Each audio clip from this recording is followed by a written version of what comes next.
보겠습니다. 자, 기독교의 역사를 크게 두 시대로 나눕니다. 구약 시대, 또 신약 시대 이렇게 나누는데요. 자, 구약 시대에는 구약 성경 36권이 쓰여지던 시대이고, 신약 시대는 신약 성경 27권이 쓰여진 시대입니다. 성경을 신구약 다 해가지고 66권인데 성경이요. 어떻게 기억을 하면 좋으냐면 구구단을 이제 외우면 됩니다. 39 어떻게 되죠? 27. 딱 우연히 맞습니다. 39, 27. 구약 시대에는 39권의 성경이 쓰여졌고 신약 시대는 27권이 쓰여졌습니다. 자, 우리 기독교인들이 구약 시대, 신약 시대를 이렇게 이 지구의 인류의 역사를 이렇게 나누는데 동일하게 교회를 다니는 사람이건 안 다니는 사람이건 간에 사실 이 동일하게 인류의 역사를 똑같이 나누고 있다는 사실을 의외로 많은 사람들이 모르고 있습니다. 다만 명칭이 다를 뿐입니다. 기독교에서 구약시대라고 부르는 시대를 세상에서는 기원전 이렇게 부르고 있습니다. 또 기독교에서 신약시대라 이렇게 말하고 있는 시대를 세상에서는 지금 서기 2016년이지 않습니까? 부르는 호칭만 다르지 사실은 구분하는 건 똑같습니다. 자, 영어로 기원전, 영어 약자로 BC 이렇게 쓰지 않습니까? BC. BC는 영어 Before Christ의 약자입니다. 그러니까 Before Christ, 예수 그리스도가 탄생하기 전, 그것을 기독교에서는 구약시대라고 부르고 세상에서는 기원전 이렇게 부릅니다. 신기하지 않습니까? 예수 그리스도를 알건 모르건 믿건 믿지 않건 간에 이미 온 세상 사람들은 예수 그리스도의 탄생 연도를 기준으로 해서 그 전을 기원전 BC 이렇게 부르고요. 그 이후를 AD 서기 이렇게 부릅니다. AD는 영어의 약자가 아니고 옛날 로마 말의 약자인데 에노 도미니라는 말의 약자입니다. 에노는 영어로 애프터, 도미니라는 말은 주, 영어의 로드입니다. 그러니까 그 말도 곧 예수 그리스도의 탄생 이후 이 말입니다. 기독교에서 신약시대는 예수 그리스도가 탄생한 이후를 신약시대라고 그러고 세상에서는 명칭만 다른 거예요. AD, 에노 도미니, 예수 그리스도의 탄생 이후 2016년 지금 이렇게 부르고 있는 것입니다. 자, 신약시대의 교회의 중요한 예식이 두 가지죠. 가장 중요한 것, 이건 꼭 기억해야 됩니다. 신약시대 교회의 가장 중요한 예식이 두 가지인데 뭐냐 하면요. 하나는 세례고 하나는 성찬입니다. 교회에서 이 두 가지가 무시되고 있으면 교회가 아닙니다. 교회를 구성하는 가장 중요한 요소가 뭐냐라고 말할 때 하나님의 말씀을 전파하는 것, 예배도 거기 다 포함되죠. 그리고 세례를 거행하고 성찬식을 하는 겁니다. 그리고 또 엄격하게 말하면 또 한 가지를 또 찾는다면 하나님의 말씀을 회방하는 사람들을 뭐라고 하죠? 한국말로 훈계하고 책망하는 것. 이 세 가지가 교회의 가장 중요한 요소인데요. 그러니까 세례는 어떤 사람이 예수 그리스도를 믿음으로 하나님 백성 되었음을 사람 앞에서, 교회 앞에서 이렇게 표시하는 게 세례고, 성찬식은 예수 그리스도를 통하여 하나님의 가족이 되고 하나님의 백성이 되었다라는 사실을 예수님의 몸과 피를 상징하는 빵과 포도주를 먹는 의식을 통하여 기념하는 겁니다. 이게 굉장히 중요하죠. 이 두 가지가.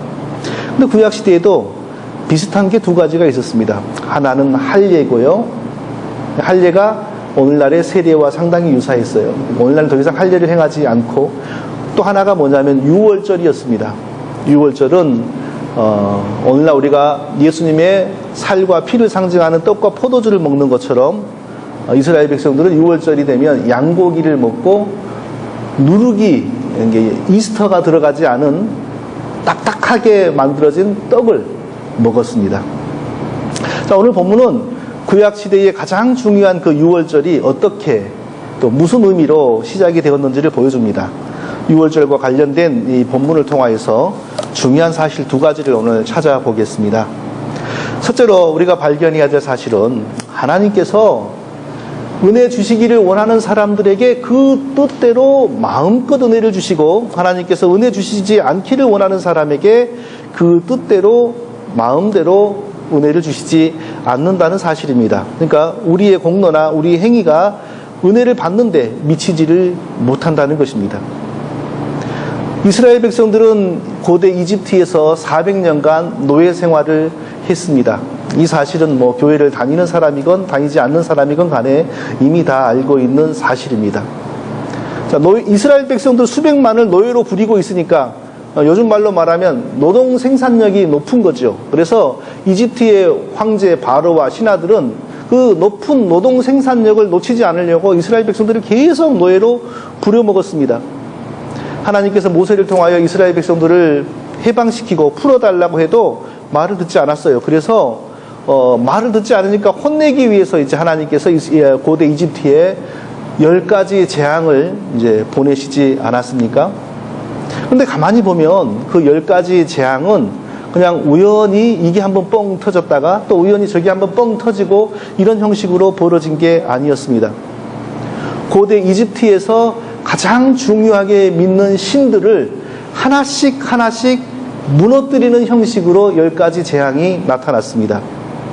자, 예를 들면 첫 번째 재앙이 뭐냐 하면 고대 이집트 사람들이 가장 신성시했던 나일강이 있는데, 그 나일강을 중심으로 세계의 가장 첫 번째 선진된 그 문명이 발전하지 않았습니까? 예. 나일강을 주관하는 하피라고 하는 신을 고대 이집트 사람들이 굉장히 중요하게 여기고 섬겼습니다. 그런데 하나님께서 그 나일강 물을 핏물로 바꾸어버린 겁니다. 그것은 이집트 사람들에게 어떤 의미냐면 이 나일강 물을 지배하는 하피 신도 이스라엘 민족이 믿는 하나님 앞에서는 맥을 쓰지 못하는구나, 이것을 의미하는 거였습니다.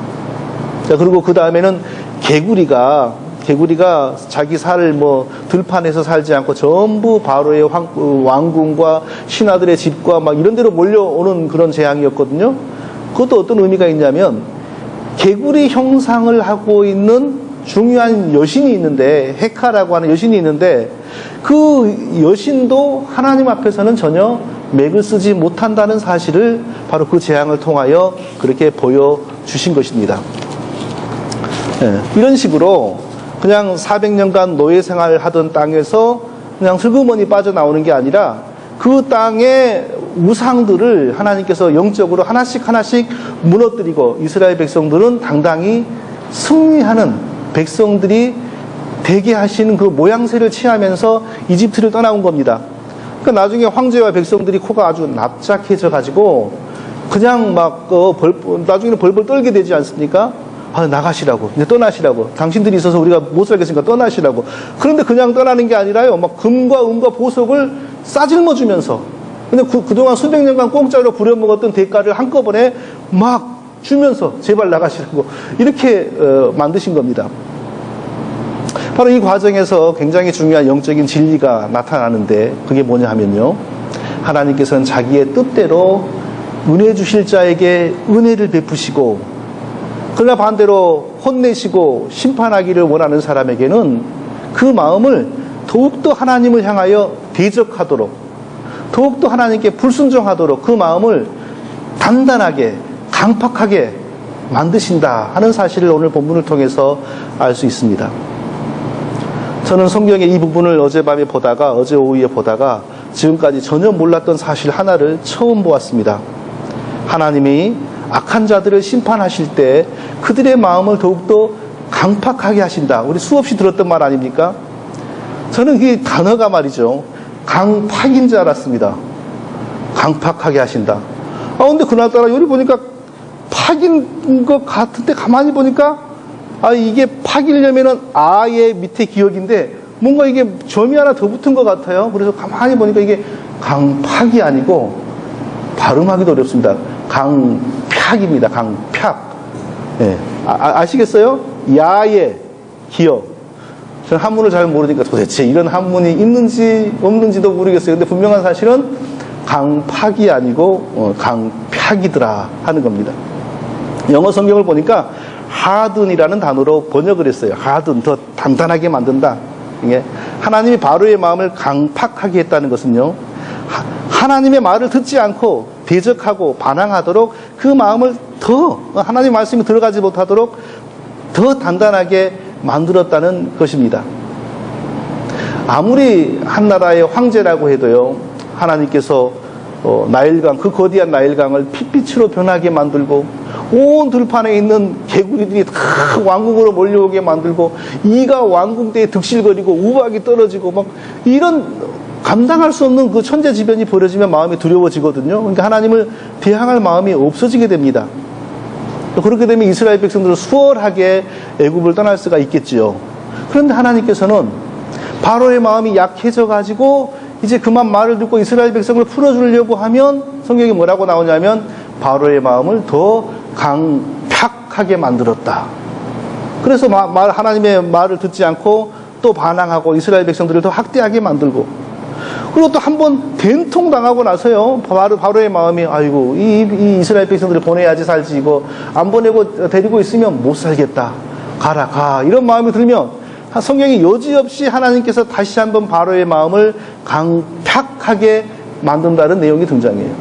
그러니까 바로가 아유 그만해야지, 이제 얘들 보내야지 하면 하나님이 그 마음을 강팍하게 만들어가지고 이스라엘 백성들을 더 붙잡고 학대하게 만들어요. 왜 하나님께서는 바로의 마음을 강팍하게 만들고 하나님께 일찍 순종하여서 이스라엘 백성들을 해방시키지 않게 하셨을까요? 너무나 쉽게 이스라엘 백성들이 풀려나면 하나님이 얼마나 능력이 있는 분인지, 하나님이 이스라엘 백성들을 얼마나 사랑하시는지, 그리고 반대로 하나님이 악인들을 처벌하시는 그 능력이 얼마나 위대한지를 이스라엘 백성들에게 다 보여주실 수 있는 기회가 없어지는 겁니다. 뿐만 아니라 그동안 이스라엘 백성들을 너무나도 학대했던 바로와 애굽 사람들의 죄악을 철저하게 심판해야 되는데, 바로가 너무 일찍 손들어버리면 심판할 수 있는 기회를 만들지를 못하는 거예요. 그래서 하나님께서는 바로의 마음이 약해질 것 같으면 다시 한번 바로의 마음을 강팍하게 만드시고, 바로의 마음을 하나님께서 강팍하게 만드신다는 내용이 출애굽기 자그마치 13번이나 나옵니다. 여호와께서 바로의 마음을 강팍히 하셨으므로 그들을 보내기를 즐겨 아니하고, 이런 얘기가 자그마치 13번이나 나온다는 것입니다. 그래서 어디까지 하나님께서 몰고 가시냐 하면요, 계속 하나님께 반항하고 이스라엘 백성들을 학대하니까 하나님께서 이집트의 모든 생물의 초태생, 가장 처음 난 생명체, 그러니까 사람이 결혼해가지고 첫 아들을 낳았건 첫 딸을 낳았건 간에 첫 번째 태어난 자식, 여종과 남종이 결혼해가지고 첫 아들을 낳았건 첫 딸을 낳았건 그 첫 번째 자식, 그리고 심지어는 짐승들이 결혼해가지고 짐승이 결혼해가지고 낳은 첫 번째 새끼, 이 첫 번째 초태생의 생명을 하룻밤 사이에 앗아가는 어마어마한 대재앙이죠. 모든 집들의 첫 번째 자식, 모든 짐승들의 첫 번째 새끼가 하룻밤 사이에 다 죽는 그런 재앙을 허락하셨어요. 그래서 이 지경이 되면 아무리 바로라고 더 버틸 수가 있겠어요? 여기까지 당하고 나서 바로는 완전히 하나님 앞에 손을 들고 내가 도저히 이스라엘 백성들이 섬기는 하나님을 당할 수가 없다 하면서 이스라엘 백성들을 놓아주게 됩니다. 바로의 마음을 계속 강팍하게 하셔가지고 반항하게 하고 불순종하게 하신 이유는 바로 이 정도로 이스라엘의 하나님, 성경의 하나님이 어마어마한 분이라는 사실을 보이시기 위하여 계속 바로의 마음을 더 강팍하게 하셨다는 것입니다. 여기까지만 해도 충분하지 않습니까? 그런데 성경을 보면 하나님이 다시 한번 더 바로의 마음을 강팍하게 만드셨습니다. 이스라엘 백성들이 풀려났어요. 풀려나가지고 이제 길을 떠나는데 바로가 가만히 물어봤어요. 어느 쪽으로 떠나더냐 하니까 이쪽으로 가야 육지를 통하여 걸어서 가나안 땅으로 가는데 정반대쪽 홍해 한가운데가 있는 쪽을 향하여 방향을 잡는다는 소식이 들려오는 거예요.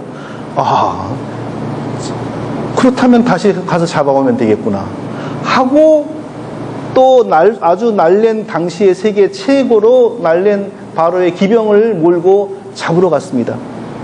근데 성경은 그때도 뭐라냐면요, 바로가 자기 마음으로 그런 것이 아니라 또 하나님이 바로의 마음을 강팍하게 함으로 하나님의 뜻을 거스리고 또 악한 일을 했다고 성경이 말씀합니다. 바로 이 장면에서 우리가 그 영화 10계에서 본 그 장면이 나오는 겁니다. 홍해 앞에 도달했는데 뒤에서 바로의 기병들은 추격해오고, 이스라엘 백성들이 무슨 뭐 비행기가 있는 것도 아니고 날개가 있는 것도 아니고 앞으로 가면 홍해요, 뒤로 가만히 있으면 바로의 기병들, 그 상황 속에서 하나님이 홍해를 쫙 가르시지 않습니까? 바로 그 상황 속에서 하나님은 다시 한번 자기 백성들에게 그 어마어마한 바닷물까지도 쫙 갈라낼 수 있는 권능이 있는 분이라는 사실을 자기 백성들에게 보여주시는 겁니다. 그러니까 바로의 기병들은 자기도 들어가면 되는 줄 알고 또 추격하지 않습니까? 그러나 그들의 바다에 들어가니까 하나님께서 바닷물을 다시 이렇게 딱 원위치로 돌리니까 전부 바닷속에서 죽었다고 기록되어 있습니다. 요즘 종종 그 다큐멘터리를 보면 뭐 홍해 바다에서 마차 바퀴가 발견되었고 뭐 이런 얘기들이 나옵니다. 그 바퀴가 그때 뭐 바로의 기병들이 타고 간 바퀴였는지 무슨 바퀴였는지는 모르겠지만 그런 게 나온다고는 해요. 그런데 우리는 반드시 꼭 그런 그 증거를 보고서 성경의 내용이 사실이다라고 믿는 자세는 바람직하지가 않습니다. 성경의 내용은 틀림없는 사실이라는 믿음을 가지고 이미 믿어야 됩니다. 그리고 나중에 혹시 어떤 과학자들이 뭐 증거를 찾아내면 그렇지 뭐 하고 하는 정도지, 반드시 우리는 그 과학을 기반으로 하여 성경의 내용을 믿으려고 하는 자세는 결코 바람직하지 않는다는 것입니다. 자, 이런 내용을 보면서 우리가 반드시 기억해야 될 게 있습니다. 하나님께서는 기뻐하시는 자들에게 은혜를 주시기 위하여 먼저 그 마음을 순종하게 하시고 그 마음을 부드럽게 하시고 그 마음이 결코 하나님 앞에서 단단해지지 않도록 역사해 주신다는 것입니다. 반대로 은혜 주시기를 원치 않고 또 반대로 심판해야 될 죄악이 있는 사람들의 마음은 하나님께서 강팍하게 만드신다는 사실을 알 수 있습니다. 더 불순종하게 만듭니다. 더욱더 하나님의 말씀을 대적하게 만듭니다. 그 이유는 한 가지입니다. 그 사람이 그렇게 해야만 하나님이 그 사람을 심판할 수 있기 때문입니다. 심판하실 사람의 마음을 강팍하게 하시고 은혜 주실 사람의 마음을 부드럽게 하시고 순종하게 하시고 옥토가 되게 하셔서 말씀을 뿌리면 그 말씀이 그 밭에 잘 심기어지는 것처럼 말씀이 마음에 잘 심기어지게 해주십니다. 이게 바로 은혜 받은 사람들에게 하나님이 베푸시는 역사요, 심판을 받아야 할 악한 사람들에게 하나님이 베푸시는 역사라는 사실입니다. 어떤 사람은 이렇게 말합니다. 하나님이 우리에게 좋은 기회를 주시고 또 우리에게 좋은 영향을 베풀어 주실 때 우리가 하나님께 손을 딱 잡고 하나님께 순종함으로 말미암아 우리가 구원을 받았다. 그러니까 우리가 하나님이 주신 기회에 반응하고 하나님이 베푸신 영향에 협력하여 우리가 구원을 받았다라고 말을 하는데 전혀 비성경적입니다. 하나님은 구원하시기를 기뻐하는 자의 마음을 처음부터 먼저 역사하셔서 부드럽게 해주십니다. 순종할 마음을 주십니다. 마음을 열어주시어서 믿음을 넣어주십니다. 그 사람이 뭘 잘해서 보상으로 해주는 건 아닙니다. 하나님이 처음부터 그 사람에게 은혜 베푸시기를 원하여서 그 사람의 마음을 열어주시고 그 사람의 마음속에 하나님이 믿음을 넣어주시는 것입니다. 그러나 하나님이 기뻐하시지 않고 구원하시기를 원하지 않으면 그 마음이 단단해지게 합니다. 영어로 harden, 단단해지게 놔둡니다. 그러면 아무리 용을 써도 씨앗이 들어가지도 않지요. 물을 줘도 물이 흘러가 버리죠. 아니 되는 겁니다. 사랑하는 성도 여러분, 우리가 하나님의 은혜를 입은 구원받은 하나님의 백성으로서 우리가 해야 할 일, 우리가 할 수 있는 일이 무엇입니까? 우리가 할 수 있는 일은 영원토록 하나님의 은혜에 감사드리고 찬송하는 것 뿐입니다. 우리가 한 일이 없습니다. 하나님은 우리를 자기 백성으로 택하시고 우리의 마음을 부드럽게 해주시고 우리의 마음에 말씀의 씨앗이 심기도록 우리의 마음을 성령으로 옥토로 바꿔주신 것입니다. 우리가 한 일 아닙니다. 모든 사람은 태어날 때부터 하나님을 거역하고 하나님을 싫어하는 마음을 가지고 태어납니다. 그 상태로 하나님이 가만히 두면은 아무도 구원받을 수가 없습니다. 그 상태로 가만히 두고 죽을 때까지 가만두는 것을 신학적인 용어로 유기, 그대로 버려둔다 라고 합니다.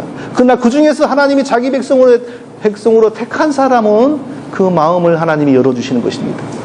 마음을 열어주시고 하나님의 말씀이 들어갈 때, 뿌려질 때에 그 마음 속으로 하나님의 말씀의 씨앗이 들어오게 해주십니다. 그 마음이 강팍해지지를 않습니다. 그러므로 우리가 할 수 있는 일은 다른 것 없어요.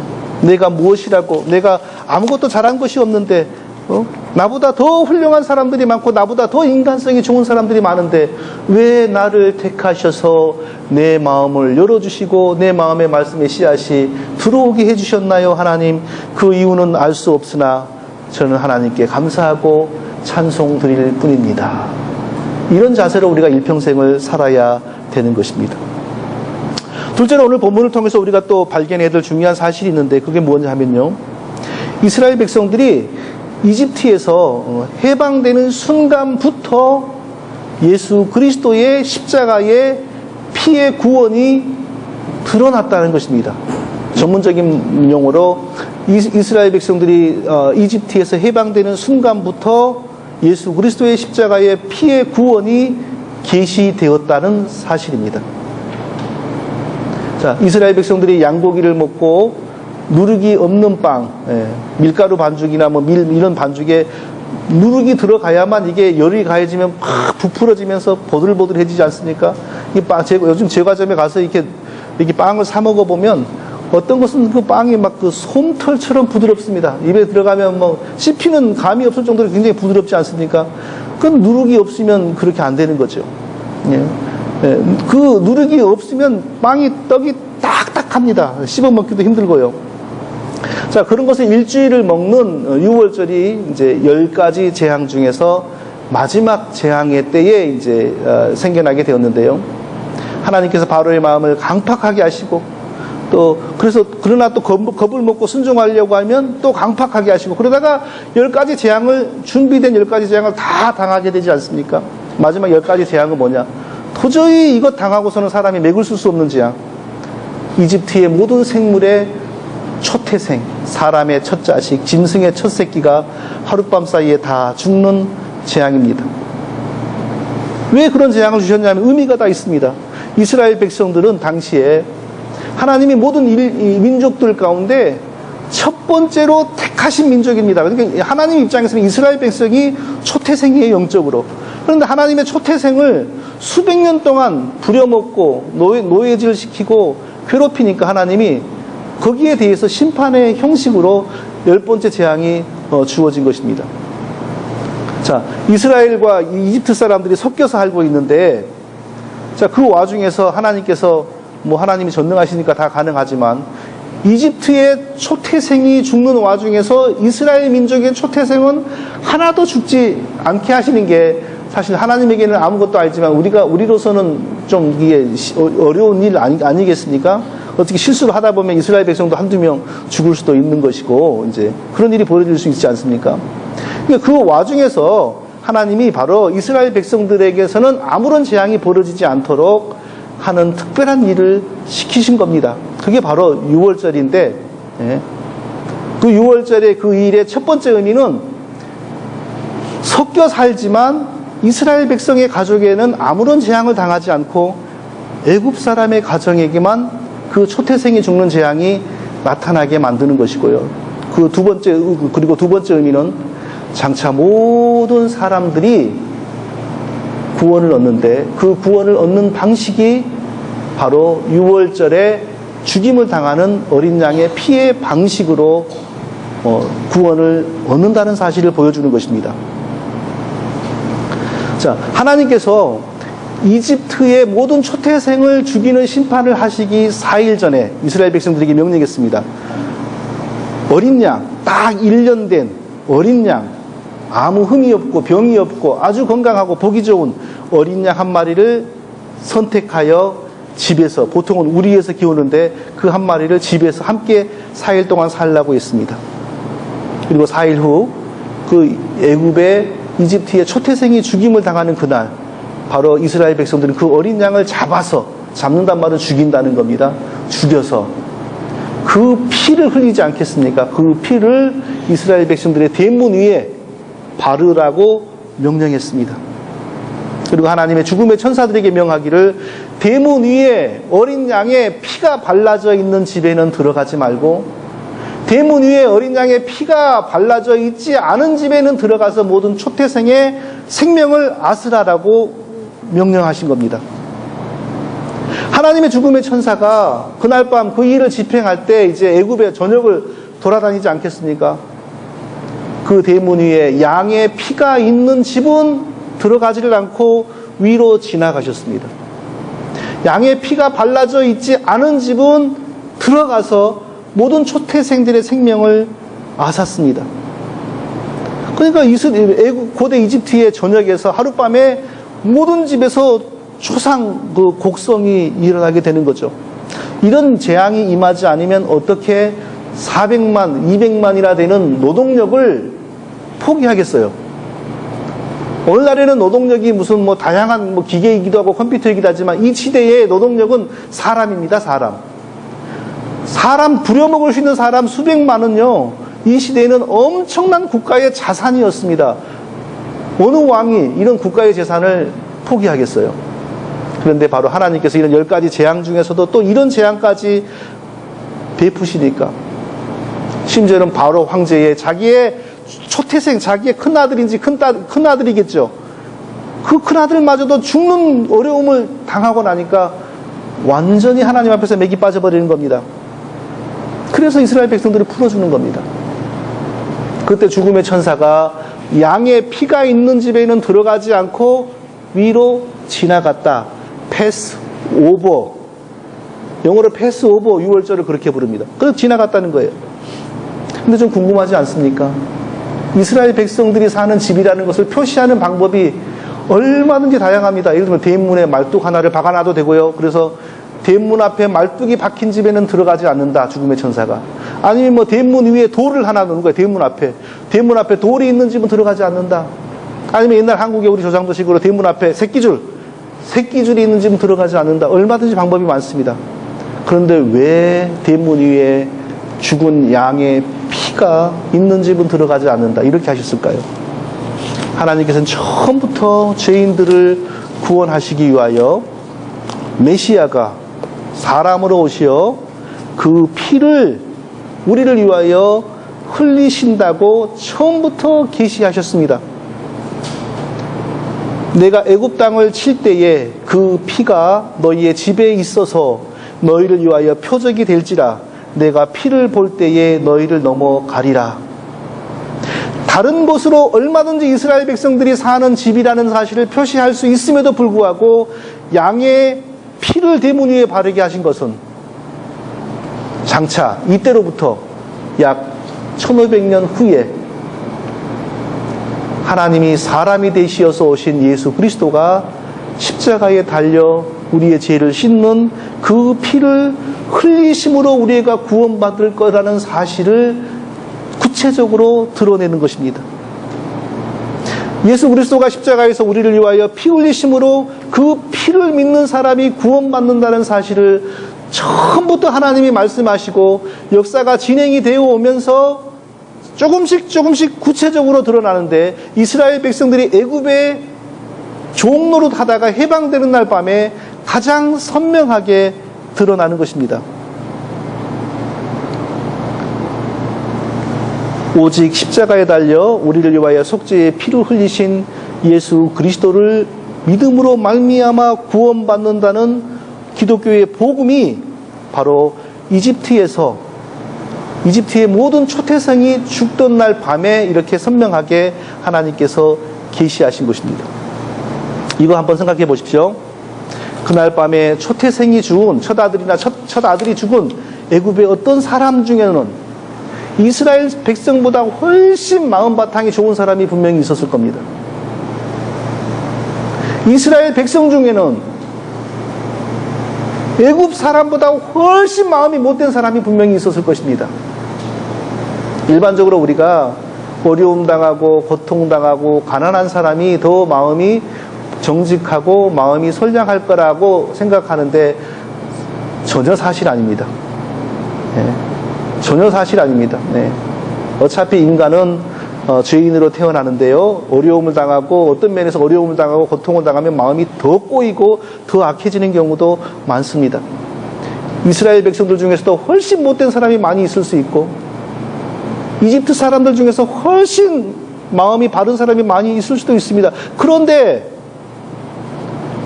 사람이 죽고 사는 것은 다른 어떤 것도 아니에요.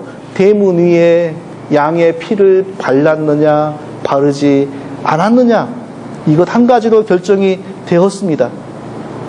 무슨 뜻이겠습니까? 구원은 사람의 공로가 아니요, 구원은 사람의 인간성에 근거하는 것이 아니요, 구원은 사람의 학력에 근거하는 것이 아니요, 구원은 오직 십자가에서 죽으신 예수 그리스도의 피의 효력을 입는가 입지 못하는가에 달려 있다는 것입니다. 그 피를 문 임방과 좌우 설주에 뿌리고 아침까지 한 사람도 자기 집 문 밖에 나가지 말라. 대문 위에 양의 피를 발랐을지라도 그날 밤에 대문 밖에 나가 돌아다니면 죽는다는 겁니다. 아침이 될 때까지 그 대문 밖으로, 피가 발라져 있는 대문 밖으로 나가면 안 된다는 겁니다. 그게 무슨 뜻이겠어요? 구원받고 구원받지 못하는 것은 사람의 공로가 아니라 오직 십자가에서 대신 죽으신 예수 그리스도의 피의 공로입니다. 그러니까 피의 공로 안에 머물러야만 구원을 받는다는 겁니다. 우리가 아무리 인물이 좋고 학력이 좋고 인간성이 좋아도 우리를 구원하느냐 구원받느냐 못 받느냐는 예수 그리스도의 속죄의 피의 공로를 입느냐 못 입느냐의 그것뿐이라는 겁니다. 그러므로 그 사실을 어떻게 설명했냐면 대문이 발라져 있는, 그 피가 발라져 있는 대문 밖으로 나가지 마라.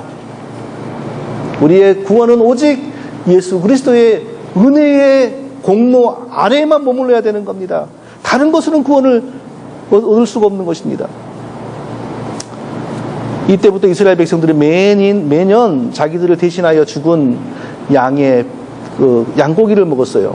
이해 하루만 양의 피를 대문 위에 발랐고 그 다음에부터는 이제 광야에 텐트 치는 생활을 했으니까 대문에 바를 수 없잖아요. 그래서 제사장들이 성전에서 대표로 양의 피를 하나님께 드리고 이스라엘 백성은 양 고기만 먹었습니다. 놀라운 사실은요, 예수 그리스도가 이 땅에 오셔서 잡혀서 십자가에 달려 죽지 않았습니까? 예수님이 잡히던 밤이 어떤 밤이냐면 이스라엘 백성들이 양을 잡아먹는 바로 그 밤이었어요. 그러니까 예수 그리스도는 자기 백성들의 죄를 씻으시기 위하여 하나님의 속죄의 양으로 오신 것입니다. 그리고 속죄의 양이 죽는 날 밤에 잡혀가지고 신문을 당하시고 다음날 오전 9시경에 십자가에 달려 죽으셨습니다. 이스라엘 백성들은 그때 죽은 양을 기념하는 양고기를 먹었습니다. 그러나 오늘 우리는 예수 그리스도의 살과 피를 기념하는 성찬식을 합니다. 아직도 성찬식에 참여하지 않으시는 분들이 계시면 참여할 수 있는 믿음을 빨리 가꾸시기를 바랍니다. 참여하시는 분들은 혹 이 의미를 정확하게 모른다면 이 의미를 정확하게 배우시고 깨달아서 예수 그리스도의 그 죽으신 피와 살로 말미암아 우리가 어떻게 구원받았는지를 더 풍성하게 정확하게 이해할 수 있기를 예수님의 이름으로 축원드립니다. 거룩하신 아버지 하나님, 오늘도 우리에게 생명의 복음을 허락하여 주신 것을 감사드립니다. 우리의 공로가 없으나 하나님이 우리의 마음을 열어주시어서 예수 그리스도를 믿게 하시고 우리의 마음속에 믿음을 하나님이 친히 넣어주신 것을 감사드리며 예수님의 이름으로 기도합니다.